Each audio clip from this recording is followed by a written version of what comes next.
Bonjour Corinne, chaque chanson de l'univers Disney reflète parfaitement l'ambiance du moment et soutient les images, ce qui donne lieu parfois à des transitions surprenantes. Je pense par exemple à ce moment psychédélique alors que Dumbo vient d'être bercé tendrement par sa maman emprisonnée.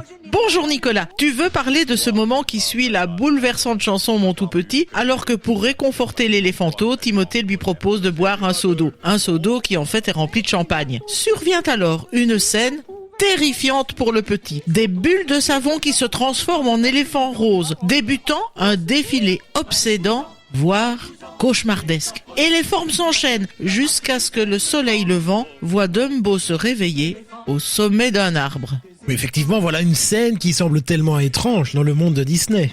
Surtout quand on pense à l'époque de sa conception. Nous sommes en 1941. Pour l'époque du film, cette séquence est très novatrice. L'explication tient dans la passion de Walt Disney pour le surréalisme. Ce n'est pas la première fois qu'il y a recours, et cet intérêt sera plusieurs fois manifesté. En réalité, Walt et son frère Roy sont des admirateurs de ce mouvement artistique créé par André Breton. Et ce n'est pas étonnant, puisque la caractéristique de ce mouvement, c'est de n'obéir à aucune règle et de placer au-dessus de tout le rêve et l'imagination.